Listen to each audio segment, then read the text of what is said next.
Good evening, friends. This is RK sir from Srikakulam. Welcome to RK sir English Academy. ఈరోజు మనకి ఫైనల్కి ఇవ్వబోతున్నారనే news అనేది బాగా spread అవుతుంది అండ్ కాల్ సెంటర్స్కి చాలామంది ఫోన్లు చేస్తే ఈరోజే రిజల్ట్ అని చెప్పేసి చెప్పడం జరిగింది. ఈరోజు ఫైనల్కి వస్తుందంటే సంతోషమే. అయితే ఈవెన్ ఇనీషియల్కి ఇచ్చేటప్పుడు ప్రతిరోజు ఒక స్టేట్మెంట్ వచ్చేది పేపర్లో కానీ లేదా టీవీలో కానీ అనౌన్స్మెంట్స్ వచ్చేవి. కానీ ఫైనల్కి విషయంకి వచ్చేసరికి ఇంతవరకు గవర్నమెంట్ నుండి ఎటువంటి అనౌన్స్మెంట్ కానీ స్టేట్మెంట్ కానీ రాలేదు. కాబట్టి నాకున్న డౌట్ ఏంటంటే ఈరోజు ఫైనల్కి రాదేమో అనేది ఒక చిన్న సందేహం. వస్తే చాలా మంచిది. మిడ్ నైట్ లోపైన ఫైనల్కి ఇస్తామని చెప్పేసి అంటున్నారు. చాలా సంతోషం. అయితే గవర్నమెంట్కి కూడా కొన్ని డిఫికల్టీస్ ఉన్నాయండి. ఎందుకంటే కీలో క్వశ్చన్ పేపర్స్లో చాలా ఎర్రర్స్ ఉండడం లేదా మల్టిపుల్ ఆప్షన్స్ ఉండడం, యాడ్ స్కోర్లుగా ఇవ్వాల్సిన పరిస్థితులు ఉండడం, ఇది అన్నీ కలగలిపి ఉన్నాయండి. ఓకే, ఎస్జిటిలో విషయంలో కానీ లేదా స్కూల్ అసిస్టెంట్లో కానీ, స్కూల్ అసిస్టెంట్స్లో మ్యాథమెటిక్స్ అయితే 1 or 2 బిట్స్ డిఫరెన్సెస్ ఉన్నాయి. అదే మిగిలిన అన్ని సబ్జెక్టులు అయితే తక్కువ డిఫరెన్సెస్ ఉన్నాయి. కానీ ఎస్ఏ ఇంగ్లీష్ విషయానికి వచ్చేసరికి చాలా డిఫరెన్సెస్ ఉన్నాయి, చాలా అబ్జెక్షన్స్ ఉన్నాయి. ఇంచుమించుగా 28-30 అబ్జెక్షన్స్ వరకు పెట్టున్నారండి. అయితే చాలా మంది స్టూడెంట్స్ అడుగుతుంది ఏంటి సార్, 28 అబ్జెక్షన్స్ లేదా 30 అబ్జెక్షన్స్ పెట్టారు కదా, 30 అబ్జెక్షన్స్ కూడా వ్యాలిడ్ అవుతాయా, లేకపోతే ఎన్ని చేంజెస్ వస్తాయి, ఒక కనీసం సగమైనా చేంజెస్ వస్తాయేమో, ఒక 15 బిట్స్ చేంజ్ అయితే మొత్తం రిజల్ట్ తారుమారు అయిపోతుందేమో కదా అని చెప్పేసి చాలా మంది సందేహం వ్యక్తపరుస్తున్నారు. అయితే ఏంటంటే అన్ని చేంజెస్ మనం అబ్జెక్షన్స్ పెట్టినవన్నీ కూడా చేంజ్ అవ్వాలని ఏం లేదు. ఓకే, అండ్ కొన్ని చేంజెస్ అయితే వస్తాయి. అయితే ఏంటి వస్తాయి, ఎలా వస్తాయి అనేది మనం వాళ్ళే డిసైడ్ చేస్తారు. అసలు ఎక్కడ ఉంటాయి అనేది చూడాలి. అయితే నా ఒపీనియన్ ప్రకారం అసలు ఎన్ని మార్క్స్ డిఫరెన్స్ రావచ్చు అనేది తీసుకుంటే నేను అనుకోవడం 3 to 4 మార్క్స్, అంటే ఒక 6 to 8 బిట్స్లో కొన్ని యాడ్ స్కోర్లు, ఇది పిఐకి సంబంధించి పర్స్పెక్టివ్స్లో ఆర్టికల్ సెక్షన్ అని ఇచ్చారు. అది క్వశ్చన్లోనే రాంగ్గా ఉంది. అది యాడ్ స్కోర్ ఇవ్వాల్సిన అవసరం అయితే ఉంది. అదేవిధంగా బాబు అండ్ జిమ్మీ, అది క్వశ్చన్లో రాంగ్ ఉంది, అది యాడ్ స్కోర్ వస్తుంది. అలాగే గ్రామర్ విషయంలో ఫార్మల్ గ్రామరు, ఫంక్షనల్ గ్రామర్, అది కూడా ఆప్షన్స్ అన్నీ రాంగ్ ఉన్నాయి కాబట్టి దాన్ని యాడ్ స్కోర్ ఇస్తాడని అనుకుంటున్నాను. ఇలా ఒక 3 యాడ్ స్కోర్స్ అయితే క్లియర్గా కనపడుతున్నాయి. మరికొన్ని డౌట్ఫుల్గా ఉన్నాయి. యాడ్ నాజియం కానీ లేకపోతే ఫీలింగ్ కానీ, ఇవన్నీ కొంతమంది యాడ్ స్కోర్ కోసం అప్లై చేస్తాం సార్, అది యాడ్ స్కోర్ వస్తుంది గ్యారంటీగా అని అంటున్నారు. అది చెప్పలేము మనం, అది యూసేజ్ బట్టి అయితే అది కరెక్ట్గానే ఆ 2 తీసుకోవచ్చు. బట్ ఏమవుతుంది అనేది చూడాలి. వాళ్ళ పర్స్పెక్టివ్ ఏంటో, వాళ్ళ ఒపీనియన్ ఎలా ఉంటుందో, ఏ విధంగా ఏ బేసిస్ మీద వాళ్ళు ఇచ్చున్నారు అనేది చూడాలి. ఓకే, అయితే ఏదేమైనప్పటికీ స్కూల్ అసిస్టెంట్ ఇంగ్లీష్లో 3-4 మార్క్స్ వరకు డిఫరెన్సెస్ అయితే ఉన్నాయి. కొన్ని గోల్స్ అనేది ఆప్షన్ 2కి ఆన్సర్ ఇవ్వాలి. అలాగే మరికొన్ని క్వశ్చన్స్ అయితే మనకి కనిపిస్తున్నాయి. మల్టిపుల్ ఆప్షన్స్ ఇవ్వాల్సిన ఆవశ్యకత కూడా కొన్నింటికి ఉంది. అలా నేను అనుకోవడం ఏంటంటే ఒక 3 యాడ్ స్కోర్లు గాను, ఒక 3-4 బిట్స్ లేదా 5 బిట్స్ వరకు ఆప్షన్స్ చేంజెస్ కానీ లేదా మల్టిపుల్ ఆప్షన్స్ వచ్చే అవకాశం కానీ ఉంటే టోటల్గా ఓవరాల్గా 3 to 4 మార్క్స్ డిఫరెన్సెస్ రాబోతుందని అనుకుంటున్నాం. అండ్ అనదర్ థింగ్ ఏంటంటే డియర్ స్టూడెంట్స్, మీరు ఈ ఫైనల్కి వచ్చిన తర్వాత మనకి ఇంకొక 1 వీక్ తర్వాత టోటల్ రిజల్ట్ని అలాగే మెరిట్ లిస్ట్ని ఇవ్వబోతున్నాం అని చెప్పేసి చెప్పడం జరిగింది. 1 వీక్ or 10 days పడుతుంది అంటున్నాం. ఈలోగా మీరు చేయాల్సింది ఏంటంటే, మేము కొన్ని గూగుల్ షీట్స్ని పంపిస్తున్నామండి. గూగుల్ షీట్ పంపిస్తే నేననే కాదు, చాలా గూగుల్ షీట్స్ వస్తున్నాయి. ఏదైనా అన్నీ ఫిల్ చేయండి. మీరు అట్లీస్ట్ మీ సైడ్ నుండి ఇన్ఫర్మేషన్ ఇస్తే కదా మేము మా సైడ్ నుండి ఏదైనా ఇవ్వగలుగుతాం. గూగుల్ షీట్ ఫిల్ చేసేటప్పుడు కొన్ని జాగ్రత్తలు ఫాలో అవ్వండి. ఒకటో విషయం ఏంటంటే, మీరు స్కోరు ఫిల్ చేసేటప్పుడు ఒక టెట్ స్కోరు అవుట్ ఆఫ్ 20 అని ఇస్తున్నాం.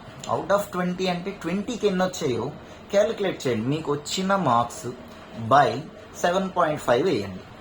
మీకు 20కి ఎన్ని మార్క్స్ వచ్చాయి అనేది వస్తుంది. అది ఈవెన్ మీకు 14.23 వచ్చాయి అనుకోండి, ఆ 23 కూడా వేయండి, 14 అని వేసి వదిలేవద్దు.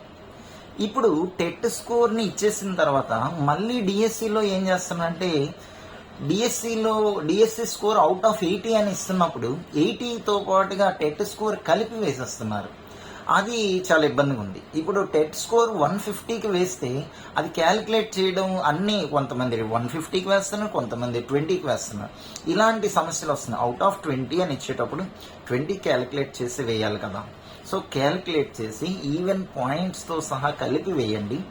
వేస్తే యాక్యురేట్ రిజల్ట్ వస్తుంది. ఈవెన్ నేను పంపించిన గూగుల్ షీటే ఫిల్ చేయండి అని కూడా నేను చెప్పను.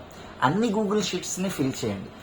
మనం గూగుల్ షీటే ఫిల్ చేయకపోతే ఎలా అండి? గూగుల్ షీట్ ఫిల్ చేశారంటే మేము మీ వరకు కొంత రిజల్ట్ ఇవ్వడానికి మాకున్న సోర్సెస్ అనమాట మేము ఇవ్వగలుగుతాం. సో గూగుల్ షీట్ ఫిల్ చేయండి. చేసి క్లియర్ కట్గా మీకు ఎన్ని మార్క్స్ వస్తాయి. అదే డిఎస్సికి కొంతమంది ఏం చేస్తారంటే ఇనిషియల్కి అప్పుడు డిఎస్సికి ఎన్ని మార్క్స్ అంటే 78 బిట్స్ కరెక్ట్ అయితే 78 మార్క్స్ అనేస్తారు. 78 బిట్స్ కరెక్ట్ అయితే 78 ఎలా ఇస్తారు? 39 మార్క్సే కదా, హాఫ్ మార్క్ కాబట్టి. సో కొంచెం ఫిల్ చేసేటప్పుడు జాగ్రత్తగా హాఫ్ మార్క్, డిఎస్సికి అయితే ఎన్ని బిట్స్ కరెక్ట్ అయ్యావో బై 2 చేసుకొని మీకు వచ్చిన మార్క్స్. అలాగే టెట్కి అయితే 20కి అవుట్ ఆఫ్ 20కి ఎన్ని వచ్చాయి మీ మార్క్స్ బై 7.5 వేస్తే మీ టెట్ స్కోర్ వస్తుంది అవుట్ ఆఫ్ 20 అవి. అలాగే టీజీటీ స్కోరు వేస్తే ఫైనల్కి ఇది చాలా చాలా ఇంపార్టెంట్, చాలా కీలకం. అందరూ ఫిల్ చేయండి. ఫిల్ చేసి మాకు డేటా ఇవ్వండి. నా ఒక్కడికి ఇవ్వమని నేను అనట్లేదు. చాలామంది మీకు గూగుల్ ఫామ్ పంపించడం జరుగుతుంది. సో పంపిస్తే ఆ గూగుల్ ఫామ్ ఫిల్ చేసి డేటా కరెక్ట్గా ఇవ్వండి. మేము ఎనాలిసిస్ ఇవ్వడానికైనా లేకపోతే మేము ఒక పర్టికులర్ పీడిఎఫ్గా ఇవ్వడానికైనా ఎవరికి ఎన్ని స్కోర్ వచ్చింది, మీ ముందు ఎంతమంది ఉన్నారు, ఏంటి అనేది రిజల్ట్ ఇవ్వడానికి అవకాశం ఉంటుంది. కొంచెం మీరు సహకరించండి. అండ్ ఇది రిజల్ట్ విషయంలో కొంతమంది చాలా ప్యానిక్ అవుతున్నారు. ఇంకా వెయిట్ చేయాలని చెప్పేసి అంటున్నారు. అక్కడ వాళ్ళ డిఫికల్టీస్ కూడా మనం ఫైండ్ అవుట్ చేయాలి. ఎందుకంటే చాలా ఎక్కువ అబ్జెక్షన్స్ పెట్టారని తెలిసింది. ఏ సబ్జెక్టులో ఎన్ని అబ్జెక్షన్స్ పెట్టాయో నాకు తెలియదు, కానీ ఇంగ్లీష్ పరంగా అయితే స్కూల్ అసిస్టెంట్ ఇంగ్లీష్లో ఇంచుమించు ఒక్కొక్కరు 20 to 30 బిట్స్ అబ్జెక్షన్స్ పెట్టారండి. అంటే ఇన్ని బిట్లు అబ్జెక్షన్స్ పెట్టేసరికి ఆ అబ్జెక్షన్స్ అన్ని వెరిఫై చేయడానికి చాలా టైం టేకింగ్ కదా. అండ్ అన్ని అబ్జెక్షన్స్ స్కూల్ అసిస్టెంట్ ఇంగ్లీష్ పేపర్లోనే ఉన్నాయి, అందరికీ మనకు తెలిసిందే. ఎందుకు అంటే మనం ఈ అకాడమీ టెక్స్ట్ బుక్ని తీసుకొని బిట్స్ ఇవ్వడం జరిగింది. ఆ అకాడమీ టెక్స్ట్ బుక్లో చాలా మిస్టేక్స్ ఉన్నాయి. ఆ మిస్టేక్స్కి లేదా మల్టిపుల్ ఆప్షన్స్ ఉన్నాయి, లేదా కొంచెం క్లారిటీ లేని క్వశ్చన్స్ ఉన్నాయి. ఇలా మనకి ఇవన్నీ అంబిగ్యుయస్ క్వశ్చన్స్ చాలా ఉన్నాయి. అలా ఉండడం వల్ల చాలామంది ఆ డిఫికల్టీ ఫేస్ చేశారు. అందుకని ఎక్కువ అబ్జెక్షన్స్ వచ్చాయి. కాబట్టి లేట్ అయిందని మీరు ఇబ్బంది పడద్దు. ఎందుకంటే కొంచెం ఓపిక్గా వెయిట్ చేయాలి. ఎక్కువ మిస్టేక్స్ వచ్చాయనుకోండి, ఆఫ్టర్ ఫైనల్కి కూడా ఎవరికైనా అరమార్కులో జాబ్ పోతుంది అనే సిచ్యువేషన్ వచ్చిందనుకోండి, ఖచ్చితంగా కోర్టుకి వెళ్తారు. సో కోర్టు కేసులు పడకుండా ఉండడం కోసం గవర్నమెంట్ ఏంటంటే చాలా వరకు ఆలోచించి అన్ని ఫైనల్ డెసిషన్స్ తీసుకొని ఫైనల్కి రిలీజ్ చేయడానికి టైం తీసుకుంటుందని అనుకుంటున్నాను. ఒకవేళ ఈరోజు మిడ్ నైట్ లోపు రిజల్ట్ వస్తుందని అన్నారు. ఒకవేళ రాకపోయినా కొంచెం లేట్ అయినా సరే ఓపిక్గా వెయిట్ చేయండి. ఇన్నాళ్ళు వెయిట్ చేశారు. సో వెయిట్ చేస్తే ఎటువంటి ఇష్యూస్ లేకుండా August first week or second week కల్లా పోస్టింగ్లు ఇచ్చేయడానికే ఆలోచనలు ఉన్నారు. ఎందుకంటే చాలా క్లియర్గా కనిపిస్తుందండి. ఇప్పుడు మనకి స్పోర్ట్స్ కోటా వాళ్ళకి ఆల్రెడీ మెసేజెస్ వచ్చేసాయి. 1:5 పిలవడం జరిగింది. ఆల్రెడీ విజయవాడ వచ్చేయమని చెప్పేసి చెప్పడం జరిగింది. కాబట్టి ఇది క్లియర్గా, అంటే గవర్నమెంట్ అయితే చాలా క్లియర్గా ఉంది. పోస్టింగ్ ఇమీడియట్గా ఇవ్వాలనే దృఢ సంకల్పంతో ఉందనే విషయం మనకు తెలుస్తుంది. సో కాబట్టి 1 or 2 days కొంచెం ఇబ్బంది అయినా సరే ఓపికతో వెయిట్ చేస్తే ఇబ్బంది రాకుండా ఫైనల్కి వస్తుంది. అండ్ మనకి కోర్టు కేసులు లేకుండా డిఎస్సి సక్రమంగా వాళ్ళు రిక్రూట్మెంట్ చేసేయడానికి వాళ్ళకి ఒక అవకాశం ఉంటుంది. అండ్ మన వాళ్ళంతా ఉద్యోగస్తులుగా ఈ రానున్న ఎంత ఇదైనా సరే యాక్చువల్గా మనకి ఇండిపెండెన్స్ డే కల్లా ఉద్యోగాలు ఇచ్చేస్తారని అనుకుంటాం. లేదు అంటే సెప్టెంబర్ 5th అయినా సరే పోస్టింగ్లు ఇస్తారు. కాబట్టి ఇది ఒక మంచి అవకాశం. కాబట్టి ఓపికతో వెయిట్ చేయండి. అండ్ ఫైనల్కి వచ్చిన తర్వాత మీ యొక్క మార్క్స్ మళ్ళీ రెస్పాన్స్ షీట్ రాదు.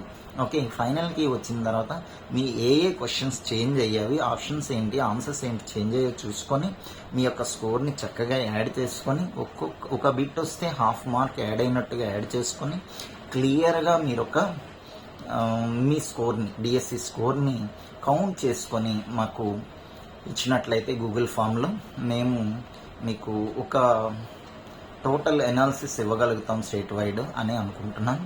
Okay, thank you very much. Thank you for your support. మాకు ఇన్నాళ్ళుగా మా ఆఫ్లైన్ స్టూడెంట్స్ మరియు ఆన్లైన్ స్టూడెంట్స్ ఎంతగానో మాకు సపోర్ట్ చేశారు. అలాగే నేను కూడా స్కూల్ అసిస్టెంట్ ఇంగ్లీష్ సంబంధించి స్టూడెంట్స్కి ఎల్లవేళలా అందరికీ ఫోన్ కాల్లో కానీ మెసేజెస్లో కానీ గ్రూపుల్లో కానీ ఇమీడియట్గా రియాక్ట్ అవుతూ వచ్చాను.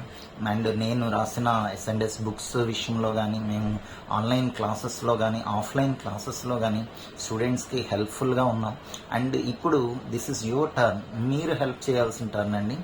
మీ యొక్క రిజల్ట్, మీకు వచ్చిన మార్క్స్ ఏంటి అనేది క్లియర్గా ఇస్తే మేము మరి కొంచెం మీకు హెల్ప్ఫుల్గా ఉండడానికి దోహదపడుతుంది. Thank you very much. Wish you all the best. Thank you.